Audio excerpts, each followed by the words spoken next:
البلد يعني مع كل التقدير للمستشار عدلي منصور،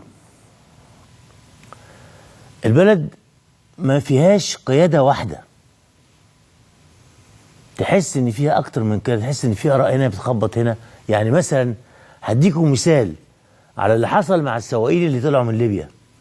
الخبر بيقول ان جهاز المخابرات هو اللي طلع السواقين، ولاقي في حتة تانية وزارة الخارجية عمالة تحتفل في كل حتة بان هي طلعت السواقين. ايه ده؟ ده اسمه ايه؟ اسمه ايه ان الاقي وزارة الخارجية بتطلع باسمها او باسم السفير بدري عبد العاطي احنا قمنا بدور وعملنا وعملنا وعملنا وعملنا وعملنا.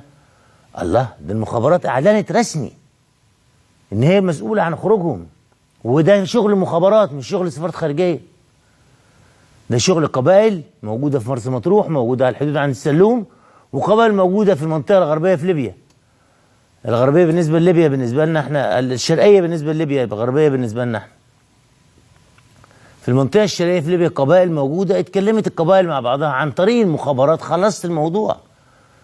عشان كده خلص 48 ساعة. ايه بقى ايه؟ مين اللي ماسك هنا ايه؟ مين اللي ماسك هنا ايه؟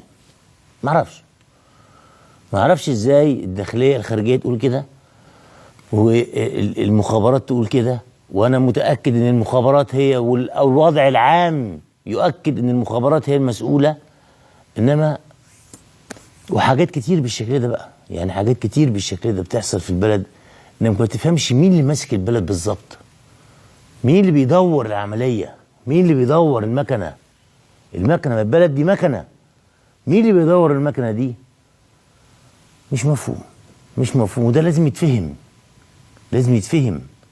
لازم نسمع الرئيس ده قلنا رئيس مؤقت لكنه رئيس الجمهورية. لازم يخرج ويقول بيان في الكنيسة، كان لازم يخرج، كان لازم يطلع ويعزي الشهداء اللي ماتوا وأهاليهم والضحايا المصابين، ويروح يزور المصابين. هو رئيس الدولة، مش رئيس مؤقت يعني ما يشتغلش، لا رئيس الدولة. واسمع منه يقول ان احنا هنأمن كل كنايس مصر عشان خاطر الظروف اللي بنمر بيها، احنا بنمر بظروف صعبة، ويخرج يقول لي ان احنا بنمر بظروف صعبة. انما البيانات القصيرة اللي لا تودي ولا تجيب دي ما تنفعش، ده رئيس الدولة. اما الدكتور حازم الببلاوي فيعني انا مش، لان في هجوم كبير قوي على الحكومة، واعتقد انه هجوم منظم بهدف ما انا ما اعرفوش، مش فاهمه.